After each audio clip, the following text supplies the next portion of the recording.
makan angin, meliko. Dilihat ada cahaya bersinar kayak spotlight pasar malam itu. Loh, kok ada gini di sini? Bergetar hati beliau melihat ada spotlight datang dari langgar itu. Besok juga gitu, beliau ngintip. Dilihat ada satu anak yang tidur tapi mengeluarkan cahaya. Hari ketiga dilihat masih begitu. Pak Kiai sudah punya konsep. Beliau bawa air segelas dan obat nyamuk bakar, melawan silau sinar itu di mata beliau. Diparani anak yang mengeluarkan cahaya itu, sarungnya pinggirnya ditunjuk obat nyamuk, dibolongi, terus disiram air. Beliau keluar. Kalau sudah waktu fajar, nggak ada lagi sinar itu. Beliau masuk, sholat. Anak-anak bangun semua. Sopo ngempol? Anak-anak meraba-raba sini. Ada yang ngacung satu, Said. Oh Said. Ya wes ganti sarung kowe. Padahal enggak najis itu. Itu akalnya Pak Kiai Ubed aja untuk menandai siapa yang keluar sinar ini. Pagi dipanggil, ono apa kowe Ed? Mboten nonton apa-apa. Ono apa? Mboten. Didedus enggak ngaku. Sampai siang tetap enggak ngaku. Setiap malam ada cahaya. Sampai 40 hari tidak bisa diinterogasi. Said kecil ini. Kowe sik ngakoni aku yaimu po? Ya nggih, Mbah. Ngaku ra. Dereng poyan. Ya poyan kowe. Nggih. Malam itu diintip oleh Kiai Ubed, ternyata Said tidak tidur, duduk kayak Anda begini, bersila. Di depannya ada 3 orang, Rasulullah, Nabi Khidir, Syekh Abdul Qadir Jailani. Itu Pak Kiai Ubed ngeblak. Tapi yang dasar Kiai Said diinden jadi menantunya. Dan memang betul jadi menantu. Said bin Armia menantunya Kiai Ubed itu bapaknya Gus Ahmad di Pegiran. Tapi bapaknya ternyata diajar oleh Rasulullah sendiri. Ini NU yang mengkristal itu. Seperti yang dilihat 15 abad yang lalu. Satu ketika Kiai Hasyim Asy'ari singgah ke Pegiran gitu. Kok Kiai Hasyim Asy'ari tahu? Nah ini kesamaan gelombang dari orang-orang yang tingkatnya saleh dan dalam kewalian. Udah bertamu, dihormat, diberi suguhan, diajak makan, sholat berjamaah. Terus pada saatnya keparang kula badhe wangsul. Nggih matur nuwun rawuhipun Mbah Yai, kata Kiai Ubed kepada Kiai Hasyim Asy'ari. Kula sing matur nuwun, keparang badhe nyuwun pirsa napa? Nek wonten tiyang seda ahli waris X, Y dan Z. Dereng dibagi si E meninggal. Kan masalah munasakhah. Nggih. Nek menurut Muhammad An-Nawawi fatwae ngeten. Nek menurut Ibnu Hajar Al-Asqalani ngeten. Nyun sewu. Panjenengan kata Kiai Hasyim Asy'ari, mrayogeke fatwa ingkang pundi? Imam Nawawi napa Ibnu Hajar Al-Asqalani? Oh nggih. Nyun sewu, napa panjenengan sampun niat saking Jombang? Dereng nembe mawon timbul idenya. Tak aturi kundur Jombang riyen, diniati saking Jombang, mangke diatur keten kula, tak jawab pasti maslahat. Itu Kiai Hasyim Asy'ari wali besar diginiin sama Kiai Ubed. Tapi tawadhu'nya minta ampun. Ini contoh akhlak dari Kiai Hasyim Asy'ari, kakeknya Gus Dur ini. Orang yang begitu rupa tinggi kalibernya, tetapi tidak pernah menempatkan dirinya tinggi. Beliau selalu merasa slow down, merasa ikhtiram dan tawadhu kepada Kiai Ubed itu. Contoh ini saudara-saudariku yang kucintai, anak-anakku, harus menjadi animo kita. NU memang bersejarah, Kiai Hasyim Asy'ari luar biasa. Van der Plas, Yahudi penasihat ahli tentang Islam, Islami sezaken yang terakhir. Yahudi itu, apal Quran juga. Dia melakukan pendekatan. Kalau ada orang-orang Indonesia yang sekolah di LP School, kamu hebat. Kamu ngerti bahasa Belanda, kamu ngerti psikologi, ngerti etnologi, ngerti sosiologi, ngerti manajemen. Masa depan Islam di tangan kamu, top. Iki apa iki? Gombal mukio. Jadi orang-orang yang tradisional itu, ini adu dombanya Yahudi, Van der Plas ini. Orang yang sekolah di sekolah Belanda dipuji-puji. Kamu hebat. Masa depan Islam dengan kamu oke. Ini racun yang ditanam Belanda. Orang yang dipuji-puji ini nanti akhirnya menjadi orang yang rasionalis, tidak ikhtiram lagi dengan orang yang berada pada posisi seperti Kiai Hasyim Asy'ari. Kiai Hasyim Asy'ari memberi antitesis kepada pikiran dari Van der Plas ini. Beliau menulis Qanun Asasi. Qanun Asasi itu cuma kompilasi ayat Quran dan ahadisun nabawi. Tapi ditulis oleh orang yang akhlaknya luar biasa tinggi, itu pemimpin Nahdlatul Ulama. Itulah yang kemudian dalam perasaannya menjadi substansi yang dibawa oleh bapaknya Gus Dur, Kiai Wahid Hasyim. Kiai Wahid Hasyim itu ternyata masuk kantor sebagai Menteri Agama jam 8 mulai Alif Lam Mim. Asar pulang sudah An-Nas. Setiap hari khatam sekali Al-Quran. Beliaulah yang menulis kalimat dengan berkat rahmat Allah yang Maha Kuasa. Sampai sudah saatnya perjuangan bangsa Indonesia untuk merebut kembali, memulihkan kembali kemerdekaannya, dan seterusnya, dan seterusnya. Itu kalimat Kiai Wahid Hasyim. Bung Karno nggak tahu, Bung Hatta nggak tahu, apalagi Master Maramis. Profesor Karim Muzakir juga nggak tahu, Ki Bagus Hadikusumo juga nggak tahu, Master Sunarto apalagi. Jadi yang tahu ini sebetulnya Kiai Wahid Hasyim, dan itu berasal dari abahnya. Jadi sekarang komitmen nasional UUD 45 bisa dirubah dengan voting. Suara maksimal atau lebih satu. Bab dan pasal UUD 45 menurut keputusan di MPR bisa dirubah. Tapi mukadimah nggak bisa diotak-atik. Jangankan mukadimah, satu kalimat diotak-atik ambruk Republik Indonesia ini. Jangankan satu kalimat, satu kata. Jangankan satu kata, satu huruf cuil ambruk Republik Indonesia. Ini luar biasa saktinya mukadimah UUD 45. Tidak ada konstitusi di seluruh dunia yang setara dengan ini. Declaration of Independence di Amerika, Woodrow Wilson dan George Washington dan juga Abraham Lincoln, nggak sampai segitu.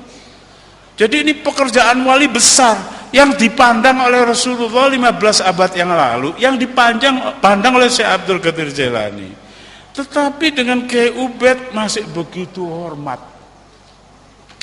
Aku rindu saudara-saudariku yang kucintai dengan akhlak Nahdlatul Ulama yang seperti ini. Jenderal Abdul Haris Nasution menulis buku memoir, judulnya Catatan dari Pandanaran. Beliau tulis, kami dalam kurung TNI Angkatan Darat, kami tidak bisa membayangkan lagi nasib negara proklamasi ini jika tidak sejak masa proklamasi sampai penyerahan kedaulatan RI di Den Haag, kerjaan kami keluar masuk pintu rumah kiai-kiai sepanjang utara pantai Jawa. Beliau yang mendoakan, beliau yang nasihati, beliau yang nolong, beliau yang kasih logistik. Jadi Abdul Haris Nasution itu ngerti banget posisi ulama, dan kulluhum Nahdlatul Ulama. Sampai satu ketika perjalanan beliau-beliau itu dengan kiai-kiai, satu ketika datang ke rumah Kiai Subhi di Parakan Temanggung. Pak Kiai nyuwun pandonga Pak Kiai, wonten napa Pak tentara, kata Kiai Subhi. Niki Belanda saking kali Banteng badhe ngebom Meguwo ten Yojo. Nyuwun pendonga panjenengan kersane mboten siyos. Oh nggih. Allahumma bihaqqi Sayyidina Muhammadin, kata Pak Kiai Subhi. Berarti beliau selalu merasa dipandang oleh Rasulullah. Maaf saya meloncat cerita. Ada orang datang kepada saya, orang yang biasa membantu saya nyetir mobil saya. Dia mengadu bla bla bla bla. Kowe goleko wong sing paling sepuh nang gone kangmumu. Ono ora? Wonten. Matur dhek. Jadi kalau saya kasih nasihat barangkali kurang antep, saya suruh dia pergi ke orang tua. Begitu ketemu seorang di Wali Kukun, namanya kampungnya Gedung Gudel, namanya Mbah Maksum. Mbah Maksum itu didatangi, bener iku sing dikongkon karo bosmu. Ikuti aja. Saya penasaran kok belum tahu bisa ngomong gitu. Saya paranin. Ternyata seorang usia 92, sekarang 96. Orang usia 92 masih nyangkul, makanya dari keringitnya sendiri. Itu tipikal orang NU. Jadi beliau itu pikir kepalanya gini sudah rusak, lehernya barangkali rusak. Tapi ketika saya duduk di sebelah kanan beliau, Mbah parang matengane, nggih, loh, kepalanya normal. Rupanya Mbah Maksum ini selalu merasa di depan beliau ada Rasulullah. Setiap hari membaca sallallahu alaihi Muhammad 1000 untuk dunia dia, 1000 untuk barzah dia, 1000 untuk akhirat dia, 1 untuk gandeng tiga sesuk. Jadi setiap hari dia baca 3001 sallallahu alaihi Muhammad, sallallahu alaihi Muhammad, sallallahu alaihi Muhammad. Saya sejak mendengar itu tak tiru, tapi memang rasanya lain. Makanya tadi Anda saya ajak yang simpel dan gampang. Rasulullah nadiri, sing temen teko ati. Rasulullah syahidi, Rasulullah ma'i. NU harus sering memberi inner suggestion, mensugesti diri sendiri seperti itu. Saya orang sembrono. Ahli sunnah wal jamaah itu artinya merasa Rasulullah berada di depan kita, walaupun beliau sudah 15 abad yang lalu lewat. Insya Allah hikmah dari kita berkumpul malam ini untuk hal Syekh Abdul Qadir Jailani, supaya kita bisa merasakan Syekh Abdul Qadir Jailani itu hidup. Barangkali akan saya ceritakan supaya gampang. Ada cucu Syekh Abdul Qadir Jailani yang ke-17, guruku, namanya Syekh Muhammad Nazim. Beliau PhD on Chemistry dari Istanbul University. Beliau wafat bulan Sya'ban yang lalu. Saya ketemu beliau tahun 98 ke London. Karena dari anak-anak UI yang main komputer, akhirnya saya mendapat tahu, loh ini ada seorang Arab yang istimewa, berada di Turki, tapi menantunya berada di Amerika, Syekh Hisham yang sering datang ke sini, menundukkan orang Amerika dengan modal dengkul aja dan hati yang kuat. Saya datang. Waktu itu Ramadan, menjelang Tarweh. Kami sudah berkumpul di satu masjid namanya Sacklewell Road di London, di East of London. Kami kumpul semua, lalu ada mobil yang kira-kira di luar itu merapat. Orang semua tahu kalau itu mobil Syekh Nadim. Saya bilang dengan teman Inggris saya, Giles Davidson, let's come approaching Maulana. Ayo nyedek Maulana. No. Ini Giles Davidson ini baru 3 tahun syahadat. Tapi adabnya, hatinya merasa berhadapan terus itu. No. No need to attract Maulana. He knew all about us. Keep stay with me. Saya sebenarnya tertampar, malu juga, tapi okay then, thank you, saya bilang gitu. Begitu Syekh Nadim digiring ke mihrab masjid, kira-kira di kamera ini, beliau nengok ke sebelah kiri ke arah saya. Apa kabar Profesor? Ngomong bahasa Indonesia. Loh, kok tahu bahasa Indonesia? Kok tahu kalau aku dosen? Beliau tanya, apa kabar Profesor? Saya bilang, fine, thank you Maulana. You are right Malik. Giles Davidson ini namanya Abdul Malik. Kamu benar Malik. Kamu benar Giles Davidson. Jadi pembicaraan kami berdua tadi di sana, berapa itu kira-kira? 60-70 meter itu. Kedengaran. Bagaimana Rasulullah? Bagaimana Syekh Abdul Qadir Jailani? Datuk dari guruku. Lebih dari itu.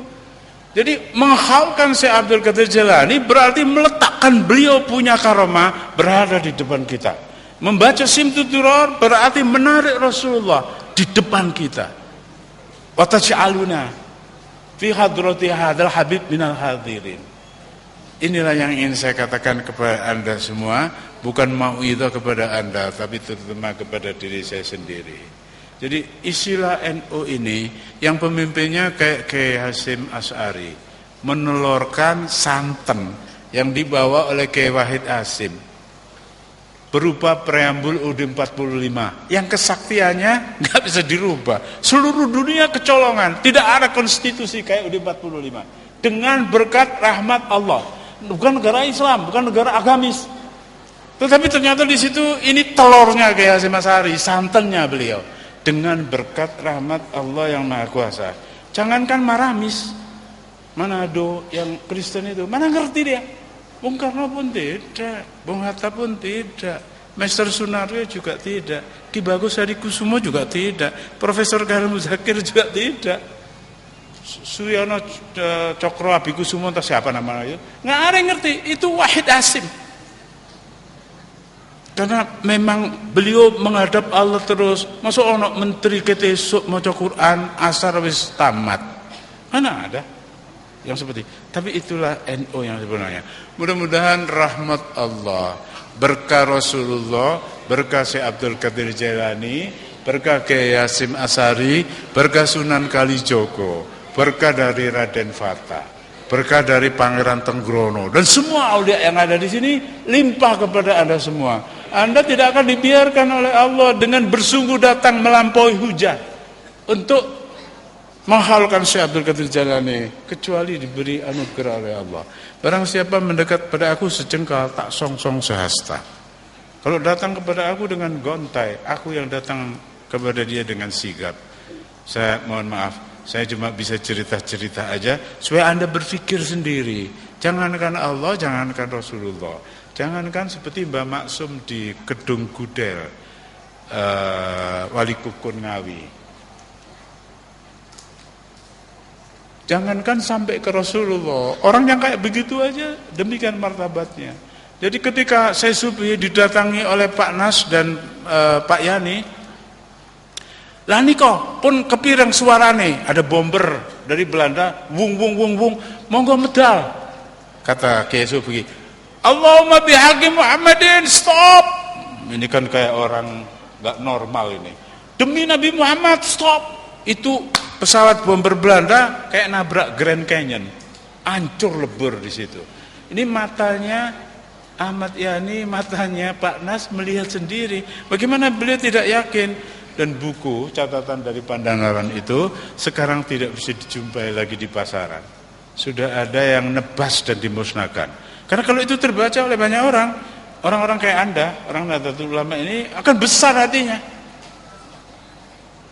Jumlah kita yang banyak hanya akan dipakai untuk menjadi voters dalam pemilihan.